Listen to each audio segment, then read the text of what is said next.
যেখানে আল্লাহ রাব্বুল আলামিন বলতেছেন ইন্নাল্লাহা লা ইউগাইয়িরু মা বিকওমিন, নিশ্চয় আল্লাহ লা ইউগাইয়িরু পরিবর্তন করেন না বিকওমিন কোন জাতির হাত্তা ইউগাইয়িরু মা বিআনফুসিহিম, যতক্ষণ পর্যন্ত না সেই জাতি তার নিজেকে পরিবর্তন না করে।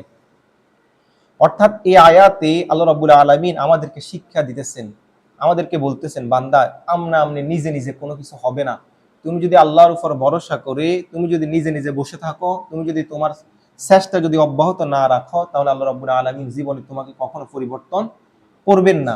এই আয়াত দিয়ে আল্লাহ রাব্বুল আলামিন তার সকল বান্দাদেরকে বলতেছেন, হে বান্দা তুমি যেভাবে আল্লাহর উপর ভরসা করবে, আল্লাহর কাছে দোয়া করবে, একইভাবে তুমি তার উপর চেষ্টা করবে, তুমি নিজে নিজে চেষ্টা করবে, তুমি তোমার সর্বোচ্চ চেষ্টা দিয়ে আল্লাহর পথে টিকে থাকার জন্য চেষ্টা করবে।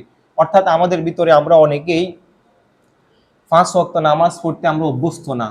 এই ক্ষেত্রে আমাদের করণীয় কি? আল্লাহ রাব্বুল আলামিন আমাদেরকে আয়াতে বলতেছে, বান্দা তুমি নামাজে অভ্যস্ত না, কিন্তু তুমি যদি চেষ্টা করো আমি আল্লাহ সহজ করে দেব।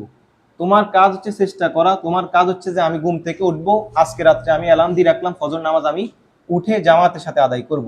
আল্লাহ বলতেছে আমি আল্লাহ তোমার সেই চেষ্টার কারণে আমি তোমাকে সেটা সফল করে দেবো। সুবহানাল্লাহ।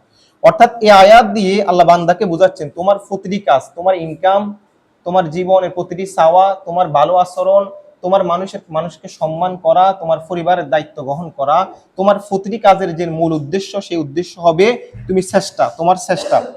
অর্থাৎ রাসূলুল্লাহ সাল্লাল্লাহু আলাইহি সাল্লাম আমাদেরকে জানিয়ে দিয়েছেন হাদিসুল কুদসিতে আল্লাহ রাব্বুল আলামিন বলতেছেন বান্দা তার রবের জন্য যেমন ধারণা করে, রবের প্রতি যেমন ধারণা করে তার রব তার প্রতি তেমন হয়ে যান।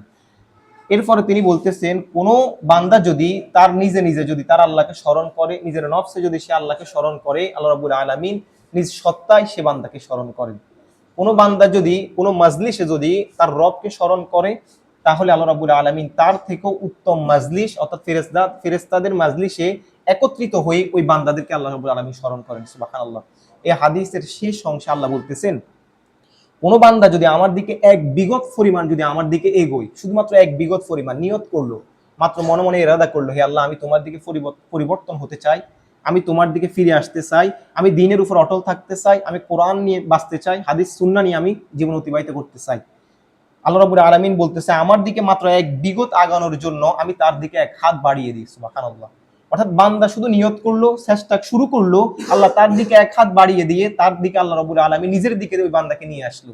পরবর্তী অংশে হাদিসের পরবর্তী অংশে আল্লাহ বলতেছেন, হাদিসের কুদসি আল্লাহ বলতেছেন আমার কোনো বান্দা যদি আমার দিকে এক হাত বাড়ায়, সে যদি আরেকটু ভালো কাজ করে, পরবর্তী দিন চিন্তা করে না আমি কোরআনের আরো একটি আয়াত নিয়ে চিন্তা করব, আরো একটি আয়াত নিয়ে আমি গবেষণা করব, আরো একটি আয়াত নিয়ে আমার জীবনে বাস্তবায়ন করার আমি চেষ্টা করব। আল্লাহ বলতেছে আমার দিকে এক হাত বাড়িয়ে দেওয়ার কারণে আমি তার দিকে 2 হাত বাড়িয়ে দিই। সুবহানাল্লাহ। এই হাদিসের শেষ অংশে আল্লাহ বলতেছেন কোনো বান্দা যদি আমার দিকে হেঁটে হেঁটে আসে, এক পা করে আমার দিকে হেঁটে হেঁটে আসে, আমি আল্লাহ তার দিকে দৌড়ে আসি। সুবহানাল্লাহ। অর্থাৎ এই হাদিস দ্বারা আমরা বুঝতে পারলাম যে আমাদের কাজ হচ্ছে চেষ্টা করা, আমাদের কাজ হচ্ছে যে আমরা আমাদের চেষ্টার সর্বোচ্চটুকু করব, আমরা আমাদের আমল করার আল্লাহর দিকে ফিরে আসার সর্বোচ্চটুকু চেষ্টা করব, আল্লাহ নিজেই আমাদের দিকে আল্লাহর দিকে আমাদেরকে টেনে নিয়ে যাবেন। তাহলে আমাদের এই আয়াত থেকে এই হাদিস থেকে আমরা যে শিক্ষা গ্রহণ করলাম, এই শিক্ষা হলো আল্লাহ নিজে নিজে নিজের ইচ্ছায় কোনো জাতিকে আল্লাহ পরিবর্তন করবেন না। যেমন বদরের যুদ্ধে আমাদের মুসলমানদের সংখ্যা ছিল মাত্র 313 জন, পক্ষান্তরে